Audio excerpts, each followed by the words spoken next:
अस्सलाम वालेकुम, आदाब। आइए जानते हैं आज 9 अगस्त के तारीख़ी वाक़यात और आज की तारीख़ से जुड़ी अहम शख्सियात की शॉर्ट बायोग्राफी। 9 अगस्त 1173 यानी 1173 को ही इटली की मशहूर झुकी हुई मीनार पीसा की तामीर का काम शुरू हुआ था।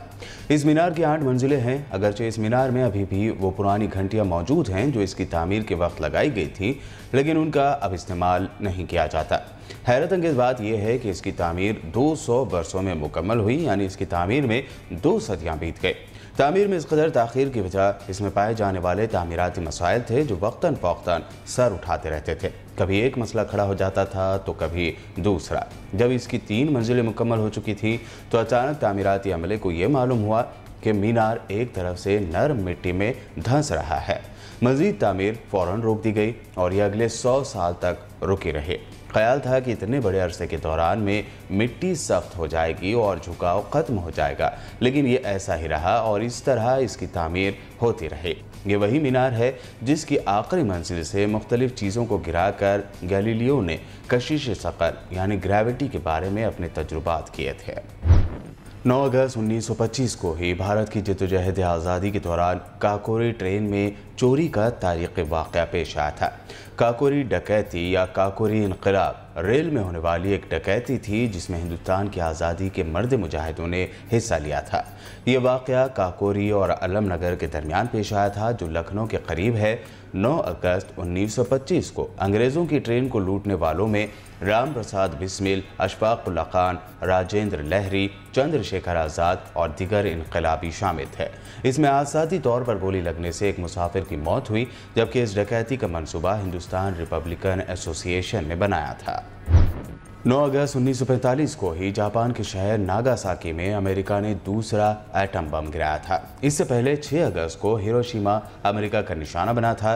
पहली बार किसी ने एटम बम का इस्तेमाल किया था तबाही के मकसद से।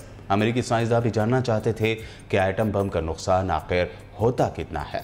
हिरोशिमा में लिटिल बॉय नाम का एटम बम गिराया गया था। इसमें यूरेनियम 235 का इस्तेमाल किया गया। नागासाकी वाले बम, जिसे फैटमैन का नाम दिया गया था, इसमें प्लूटोनियम टेस्ट करने की बात थी।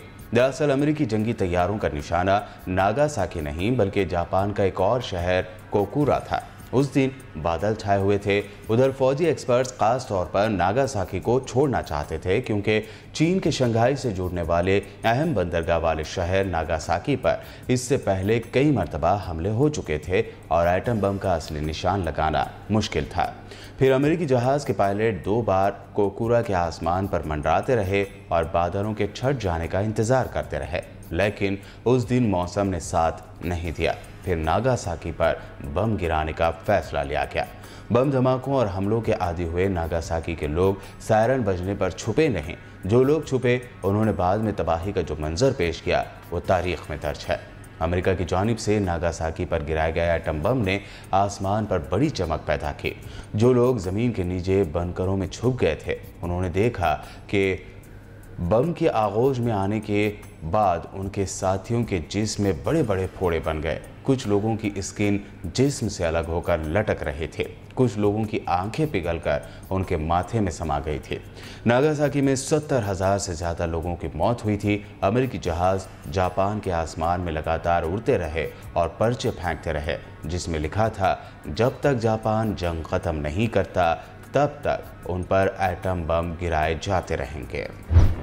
भारत रूस के ताल्लुकात की तारीख में 1971 में आज का दिन एक ऐसा दिन था जिसने दोनों मुल्कों के रिश्तों की बुनियाद दहाइयों तक मुकर्रर की और दुनिया में ताकतवर मुल्कों के नए पॉलिसी तय किए।